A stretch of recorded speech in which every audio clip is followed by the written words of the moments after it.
After 24 races and some exciting battles, we now arrive in Dubai on the Autodrome in downtown Motor City to quest for the championship in both the Formula Regional Middle East and the F4 UAE, with both titles coming down to the wire this weekend and a sensational battle incoming in both categories. Qualifying is about to begin, and it'll be fascinating to see who will seal the pole position in both categories. Great to be with you once again after all of the drama and the action that we have had so far here in the Middle East. It's definitely going to be game time in both categories. We're going to start our programming this afternoon with the F4 UAE Championship. It is absolutely perfect conditions out on the circuit and bone dry. It'll be very tough indeed, very hot, very humid indeed. A lot of the teams already talking about how tough it's going to be to get more than 2 laps out of these fresh tyres. So before we get underway, let's see who the runners and riders are in F4 UAE for this season finale.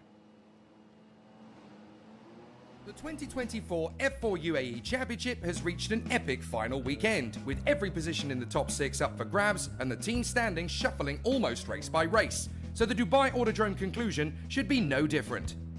Last week was a tough one for the Mumbai Falcons, but they still lead the way with Freddie Slater, Kia Nakamura-Berta and even Alex Powell in mathematical contention ahead of race 1, with Dion Gauda snapping at their heels in the hope that he can become the team's 4th different winner of 2024. Prema had an incredible weekend at Yas last time out, with both Dorian Pain and Rashid Al Daheri clinching victories. However, the former has returned to Europe, whilst the latter is still in championship contention and has the confidence of a win behind him. Thomas Stolchemanis has also dusted off the cobwebs from his debut and could be epic in Dubai. This is the biggest weekend of the Yas Heat Academy team's short history, as Kiano Al-Azari leads the championship coming in and could clinch it all at his home venue. Watch out for Zach Skula to do well too, as he was cruelly denied some strong finishes in the mixed conditions of Abu Dhabi, and last time at Dubai, he was very fast. Now, all 4 of High-Tech's British charges have tasted success, after Gabriel Stilp and Reza Sawerthan scored a 1-2 finish in the wet of race 2 at Yas Marina. Sebastian Murray was P5 in the same race, and Deegan Fairclough was unfortunate to lose out, but after his early season pace, the team could well be battling for all 3 wins this time. The absence of Nikita Bedrin has been very noticeable at PHM AIX, but there's still positive signs that Max Popov and Kamal Murad could make their way to the points more than once. Everett Stack is still living the trial by fire approach, whilst Davide Larini seems to be gaining confidence by the lap, never mind by the race. Race GP have shot up the table thanks to the brilliant drives from Enzo Deligny and Enzo Ye last weekend. But Jules Caranta will definitely be worth a watch after top 5 pace in Friday practice. And Lucas Amalisto was in fine form at Yas Marina. 6th in the championship may be all the team can achieve, but they could finish the year close to the top 5. Santaloc are tantalisingly close to the podium, as Matteo Quintarelli scored a top 5 finish at Yas Marina, and Yvan David should have done, with lightning speed in both the wet and the dry.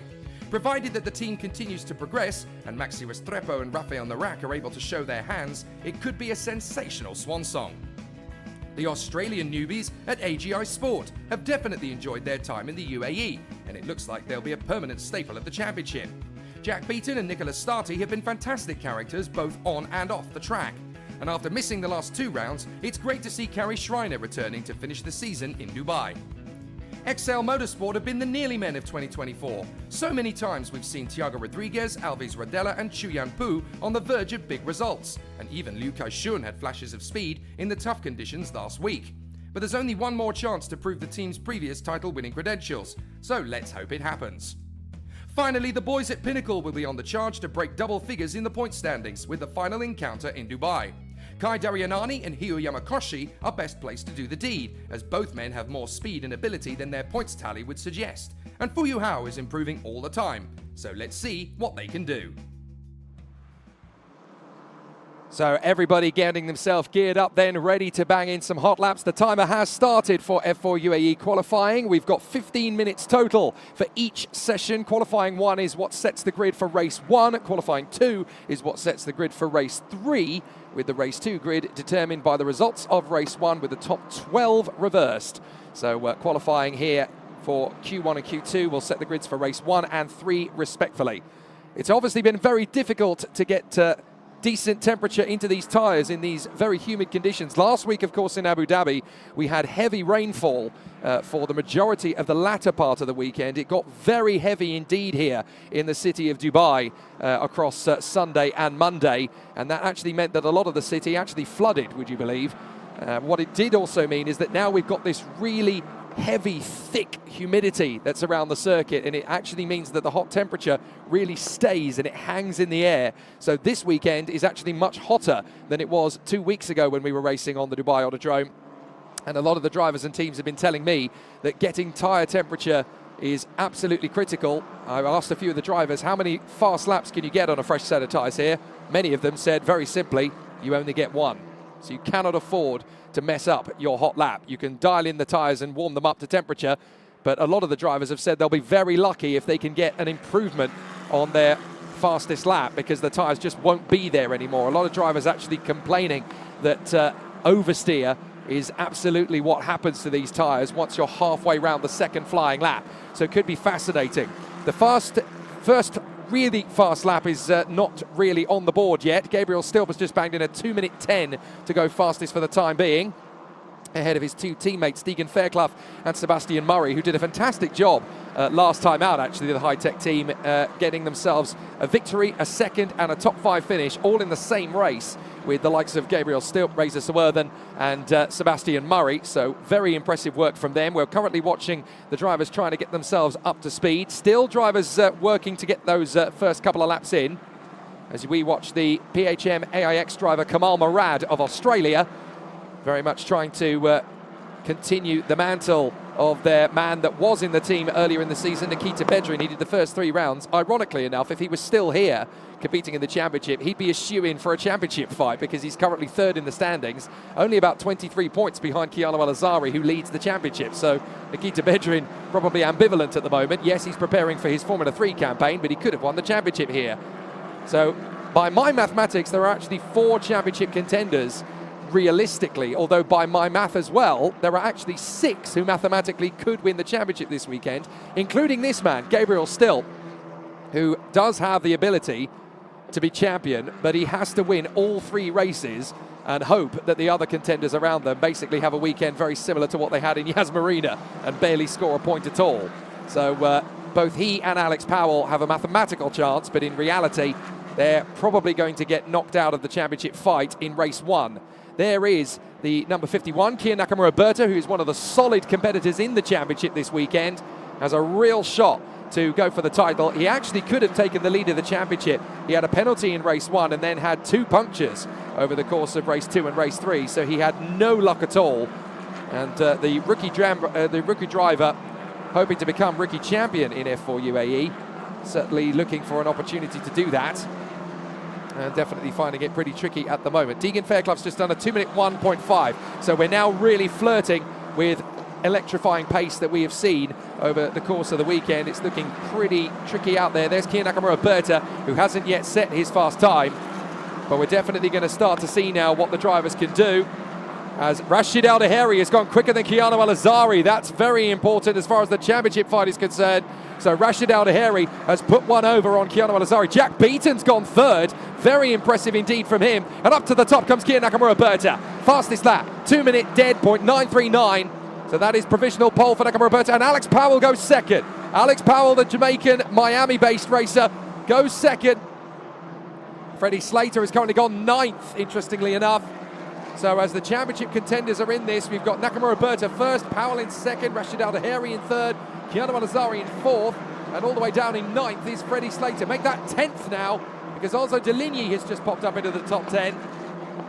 So unless Freddie Slater can find something on his 2nd flying lap, it's going to be a real headache for him today. Jules Caranta has banged it up to 4th position. Great work from the Frenchman as Freddie Slater goes wide on the curbs. And it looks as though that car is definitely coping with oversteer, and he's had to bail out of the lap. So race 1, definitely going to be tricky for Freddie Slater then, as it looks as though he's not going to start in the top 10. He's just dropped out into 11th, 12th position now, as in comes Jules Caranta and Enzo Ye. Zach Skula has just got into the top 10 as well for the Yazheed Academy. But Freddie Slater is cruising.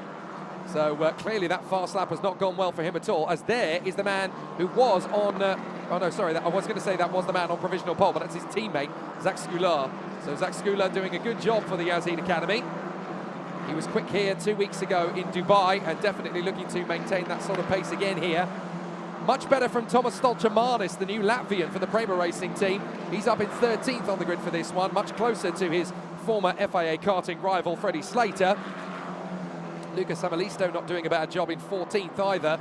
And then Thiago Rodriguez, Gabriel Stilp down in P16 for the moment. Then Alves Rodella, Matteo Quintarelli, Chuyan Pu, the Chinese driver who used to be part of the Mercedes F1 Junior program. I'm reliably informed that he is no longer part of it. And in 20th position it is Max Popov in front of Reza Sawurthan.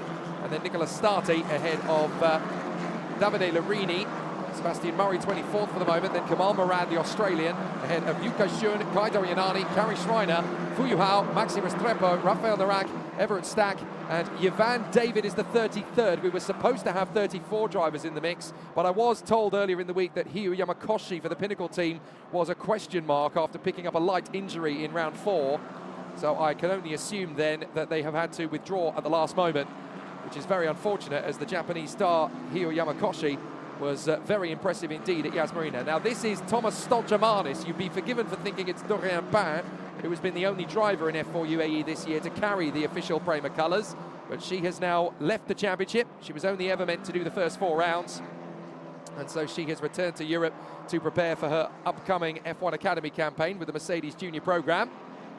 And that means that the berth at Prema is now given over to Tomas Stolchamanis, who climbs into the car with Prema colours.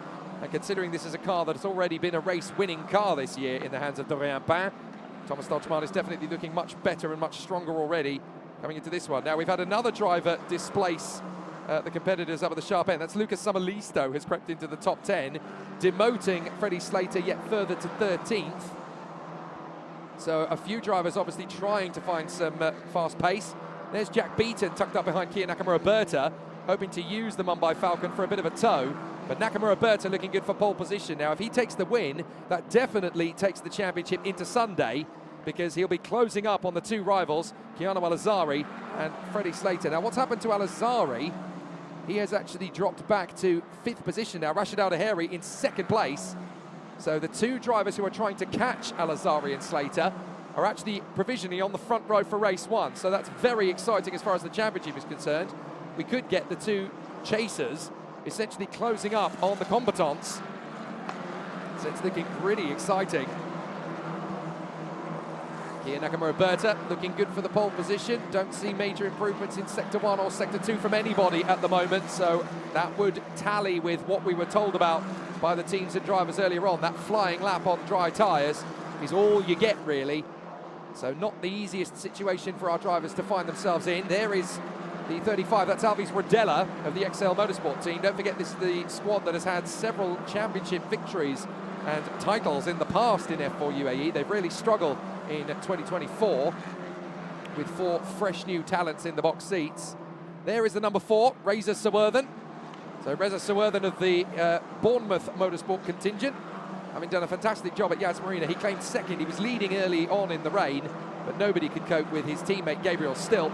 So Stilp was able to take the victory away from Reza Sawurthan, although he's looking much faster on the whole this weekend. But interestingly, when the tyres are at high temperature, it's clear that there's only a couple of drivers that can really switch them on for a couple of laps. And with 2.5 minutes left in qualifying, it looks as though it's going to be Nakamura Berta from Rashid Al-Daheri and Alex Powell in 3rd position on the grid. So it's definitely very interesting indeed to see how it's all going to continue. But what a tough situation for all of the contenders. I don't really see any improvements. That's the thing, we're not really seeing any gains at all now on these tyres, and that really tallies with what was said. What the drivers will be learning now then in the second part of qualifying is what can they do with the tyres once they start to dissipate, because obviously they'll need that knowledge going into race 1 and clearly into race 2 as well. Quite a few of the drivers will probably have no fresh tyres left for race 3, so this is not just about getting the fast lap time in, which I think is what we've pretty much done now, but it's also a better opportunity for the drivers to learn what the tyres will actually do. They'll be taking this data, they'll be studying it, they'll be analysing what they can do to increase the life of the tyre for exponential periods.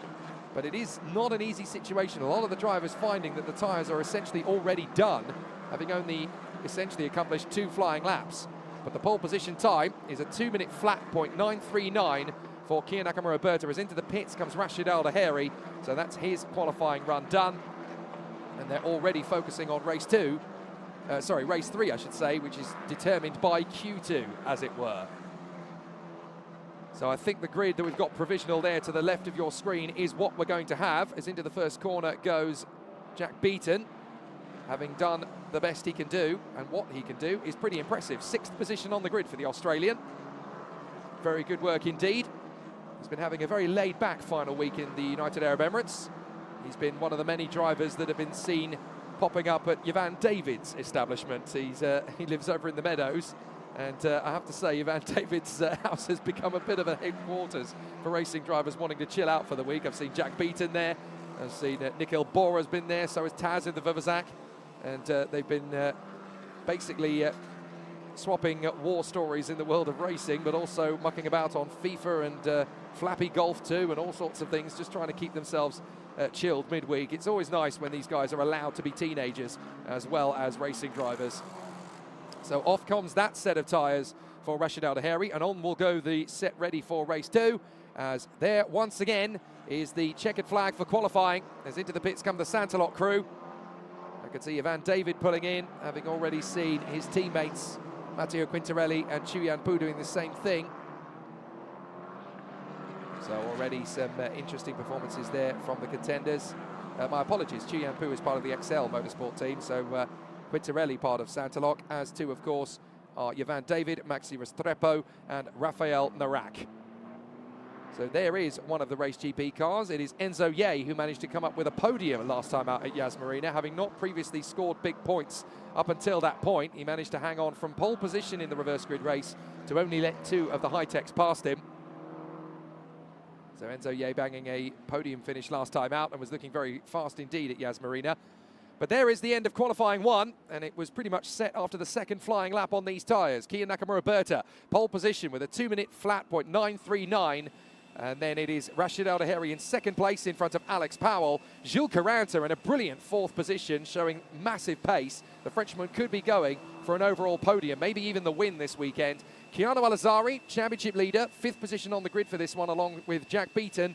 Enzo Ye, 7th, very impressive indeed from the Italian. Dion Gauda, 8th position.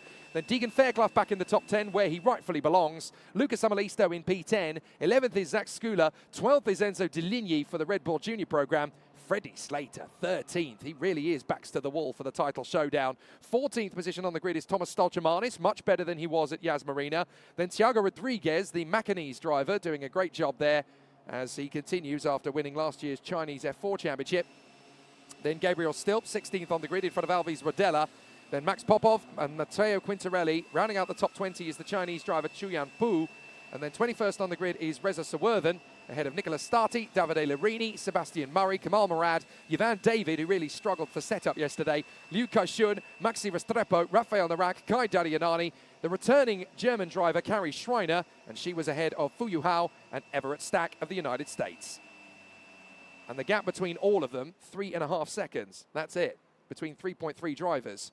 In fact, if you're really going to get technical, the top 18 were covered by a second. So it really is incredibly intense in the F4 UAE Championship. So what's happening now, you may ask? Well, the drivers are now back in pit lane and they are changing to their Q2 set of tyres. There is the man from Miami, Alex Powell, part of the Mercedes Young Driver program. Looking forward to seeing what he can do in his final race weekend. He's definitely had a very tough journey through the world of motor racing. Love that, it says to his engineer. Gives him the peace sign. A-OK, no worries at all. And to be fair, 3rd on the grid, he can definitely go for the victory in race 1 later on this afternoon from there, as the high-techs pull up at the end of the pit lane. Much better this time that the F4 UAE drivers and the Formula Regional Middle East drivers are actually in the garages this time. 2 weeks ago, they were in a tent, essentially, around the back of the start-finish straight. So much better that they actually get to be in garages this time. It makes it a lot easier for the teams to cope with in terms of the logistics and the challenges ahead of them. But certainly, everybody back home in the United Kingdom cheering on Kia Nakamura Berta will be very happy. He has a chance to decrease the gap in the title fight even more than he was able to at Yas Marina a week ago. But there's still a lot of work to do. There is Max Popov getting himself ready for another go at qualifying. Managed to get himself into 18th on the grid for the race 1 battle, which will come up later on today. We're not just showing qualifying for F4 UAE today. We also have the Formula Regional Middle East coming up after session number 2, Q2. So you'll get to see all of the action. Wanted to make sure that you didn't miss a moment of the opening round of the championship and the 5th round of the championship, so qualifying provided for both of those. Great to have your company, whether you're watching on the YouTube stream, on the Facebook stream, or on motorsport.tv. Great to see you all, and hoping that you're going to have a really exciting race weekend. Who are you rooting for in the championship? There's technically 6 drivers that can do it here this weekend in the F4 UAE Championship. Kian Nakamura Berta and Rashid Al-Daheri are giving chase to the 2 championship leaders, Keanu Al-Azari and Freddie Slater. And then a mathematical chance is still available for Alex Powell of Miami and the British driver Gabriel Stilp, although in reality, it's probably going to be whittled down to just 3 drivers by the time we get to Sunday. So it could be very interesting. So Ken Heathcote asks the question, never mind the starting grid, who will be the tyre whisperer in these extreme high deck conditions? That is the million-dollar question, Ken, and absolutely the right one to be asking. It's very tricky. You can get 1 fast lap out of these tyres, fine, but how are you going to cope with doing it for 28 minutes plus the additional lap? The tyre whisperer is absolutely the technical superpower that these drivers are going to need to have if they're going to be challenging for the race victory. It's all very well starting from the front, but those tyres will drop like a stone after 2 or 3 laps of racing. And so it all becomes who can look after them the best. It's going to be really interesting. And I tell you what, the difference between getting it right and getting it wrong can be catastrophic. So once again, we go for flying laps around the circuit here at the Dubai Autodrome. First drivers out on the circuit are from AGI Sport by the look of it. That's Nicola Starty in front of the green and blue colours of Carrie Schreiner. Her car very much replicating the very similar livery to the Stake Formula 1 team, which is part of the Sauber group, of course, and they are going to be racing with Carrie Schreiner in the F1 Academy. Also out on the circuit, the High-Techs and the Pinnacles. Only 2 Pinnacles. There should be 3, but it looks to me as though the Japanese talent, Hiyu Yamakoshi, has had to withdraw from the weekend due to the discomfort from the light injuries he picked up during round 4. That's a real shame. I was hoping that Hiyu Yamakoshi would go for points this weekend. He certainly had plenty of panache and speed last weekend. As sat in pit lane, that is the American driver Everett Stack for the PHM AIX team. He's definitely been making some progress. He got himself into hot water, sadly, last week with Maxi Restrepo. That helmet design of his is absolutely extraordinary. If you get a chance to look at it a bit more closely, but Everett Stack has clearly taken a bit of inspiration from a few previous helmet designs in the world of motor racing. I know that years ago, Sean Galale used to carry a KFC bucket as his helmet design. Well, Everett Stack is clearly a fan of the confectionery Skittles, because his helmet design is literally an entire mountain of Skittles all over the helmet. It looks pretty cool, I have to say. And he's clearly trying to hit up Mars Foods for some sponsorship in the future. But great to see that Everett Stack is doing things very much his own unique way. So the High-Techs and the Pinnacles are going to be the first ones to start the ball rolling for us, as they still try and get those tyres up to speed. You've got to do a little bit of tyre warm and brake warm before you even get to the fast lap. The fast lap, by the way, is going to be the 3rd lap that these cars are out. They might get a second if it's the 4th lap on the circuit will become the 2nd flying lap. And that just shows you how few tyres, how little life they've actually got. So the F4 United Arab Emirates Championship currently up to speed here.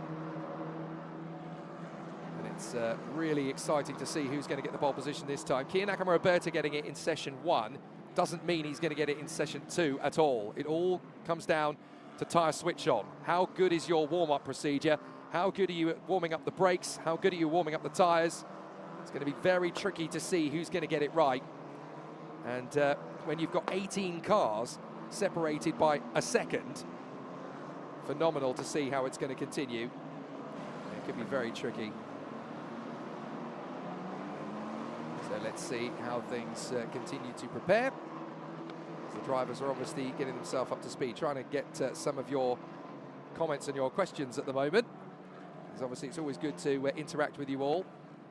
Dynamo Productions just pointing out that Everett Stack's helmet design is pretty exciting. It is, isn't it? I have to say, it's probably my favourite helmet design of anybody in F4 UAE. Right, we've got a report for the stewards for the number 99. Now, that is rather unfortunate. That's Fu Yu Hao for not respecting the road instructions at turn 2. Now, they've actually updated the instructions for turn 2 here at Dubai Autodrome after the race weekend 2 weeks ago. There were a couple of incidents when drivers run wide on the exit of turn 2, and then they rejoined in the middle of the circuit, in the path of other cars. I was in the driver's briefing yesterday. Eduardo Freitas, who is known for being the race director in the World Endurance Championship, he also does this series, as well as Formula Regional Middle East, of course. He was intimating they've basically extended the run to the outside wide line that you have to run. You have to make sure that you go right to the edge of the cones that are on the outside of row 2 and rejoin halfway around the apex for the second corner in order to avoid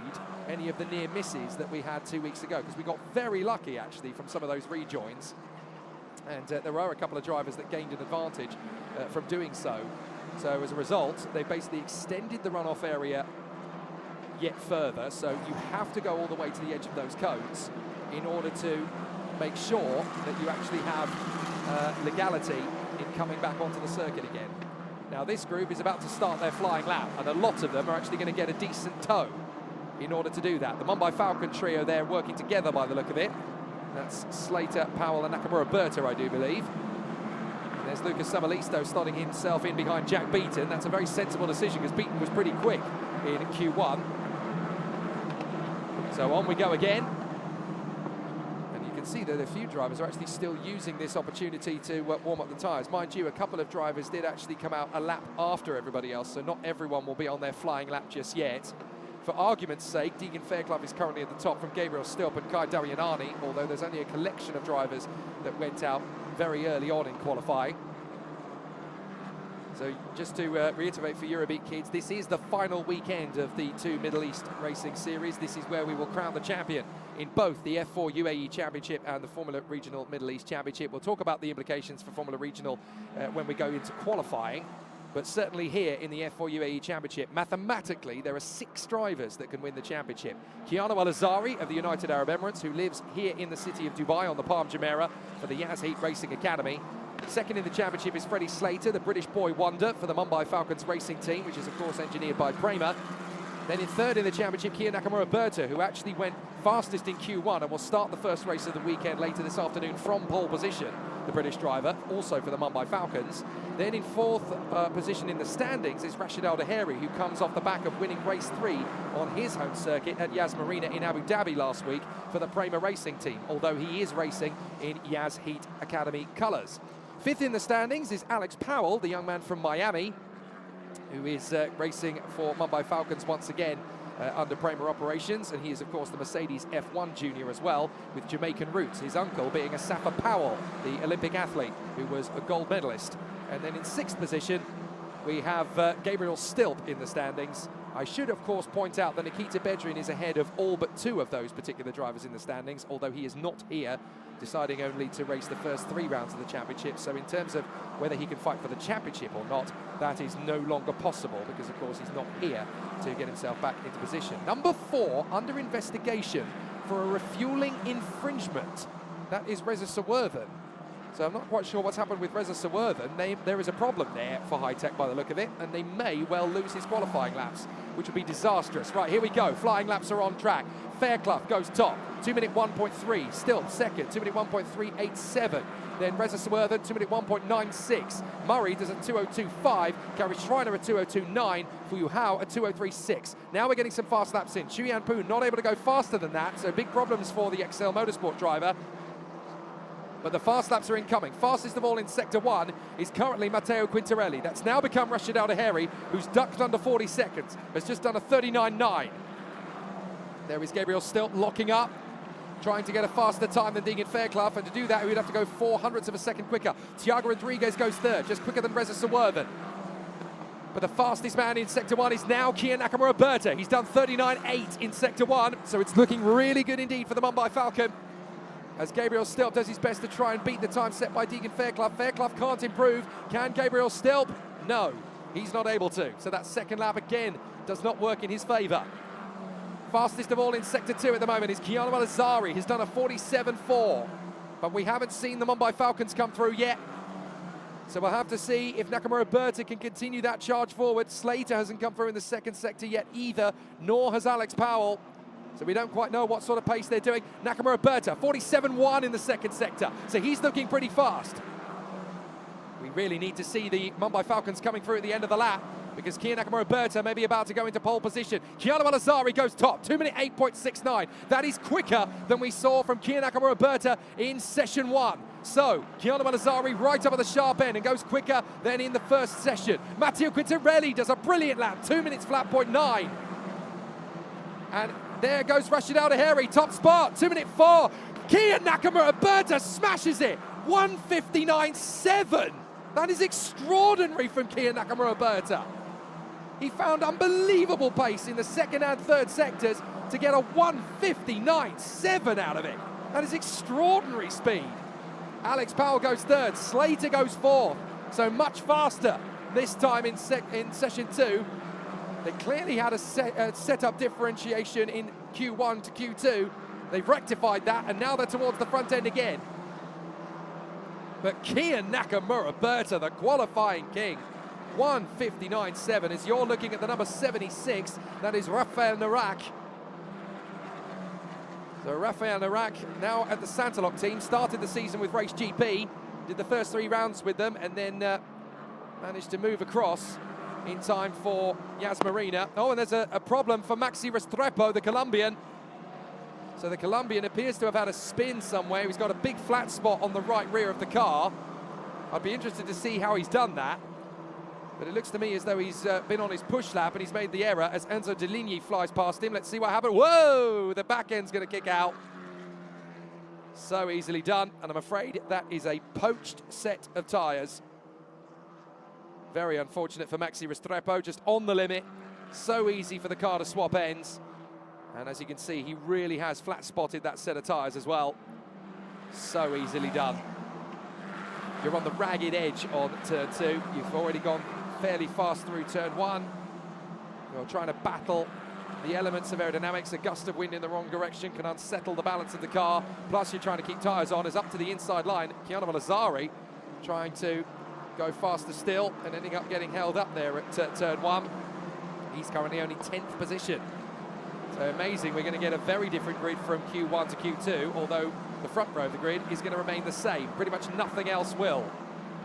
In fact, I will say the top 3 is going to be the same, but nothing else is going to be as it was in race 1. So it could be very interesting races. And certainly for this man, Kia Nakamura Berta, his chance to become champion has suddenly accelerated. So he is clearly fighting tooth and nail. He knows that he's the outside bet in 3rd position in the championship, but he has seen his opportunity to snatch the title away from both of the drivers around him, and he could actually make this happen.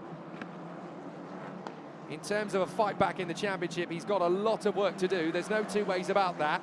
Keanu Al-Azari has 148 points, Freddie Slater has 135, and Kia Nakamura Berta in technically 4th in the championship, although Nikita Bedrin is no longer racing in the championship. Nakamura Berta has 123, so he's 25 points back from Keanu Al-Azari. That is 1 victory, and there are 3 races to come this weekend. And Al-Azari looks like he could be starting at least one of the races at the bottom end of the top 10. Freddie Slater will be starting one of the races outside the top 10. Nakamura Berta will be starting both of the races in qualifying, Q1 and Q2. So race 1 and race 3 from pole position. So this is fascinating. Suddenly we have got a real nail-biter of a championship fight going down to the wire, because we've now incredibly got all 3 of the main championship leaders, 1, 2 and 3, and they're going to essentially close up on each other over the course of these 3 races based on what we've seen in qualifying.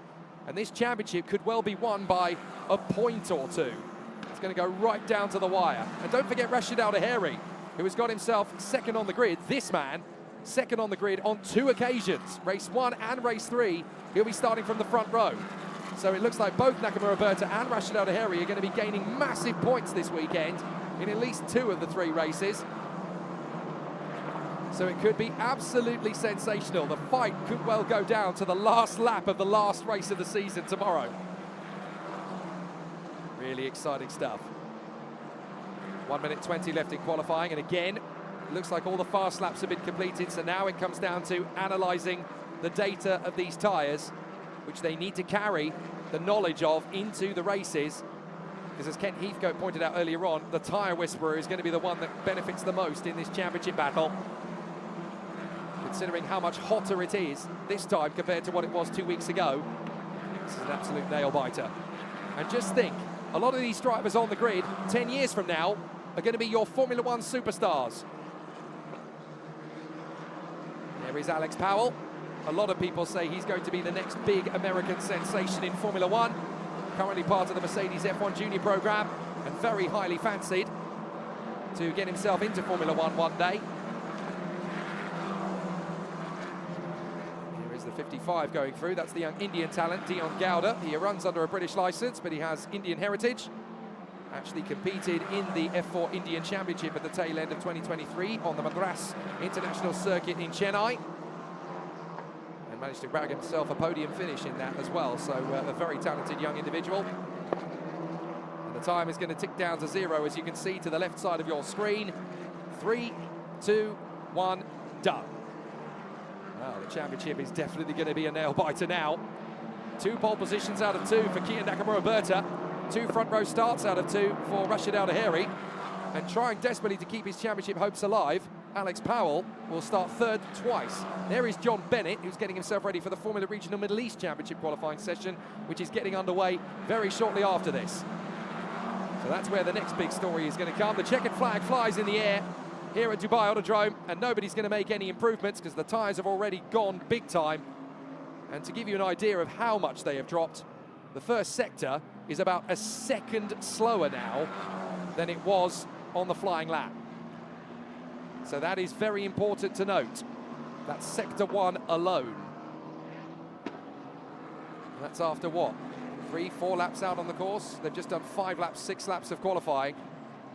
And only lap 3 and 4 were particularly quick. Everything else is already dissipating in pace. So it all comes down to the high humidity, the high degradation, the high temperatures of the tyres. It's going to be an absolute nightmare out there for the drivers in race trim. But Kiya Nakamura-Berta has grabbed 2 pole positions for race 1 and race 3. Rashid Al Daheri on the front row of the grid twice. Alex Powell in 3rd twice. And then for race 3, well, it's all changed. Freddie Slater is 4th on the grid. Enzo Ye in 5th place from Dion Gowda. Lucas Samalisto. Gilles Caranta in the top 10 again, ahead of Jack Beaton, who's also on the top 10 twice. Keanu Al-Azari down in 10th for race 3. He's got to hope that the championship could already be sealed by then. Enzo Deligny, Matteo Quintarelli and Thomas Stolchemanis are next up. Then Thiago Rodriguez, Zach Skula, Deegan Fairclough and Gabriel Stilp ahead of Alves Rodella, Max Popov and the Sri Lankan talent Yavan David, 20th on the grid.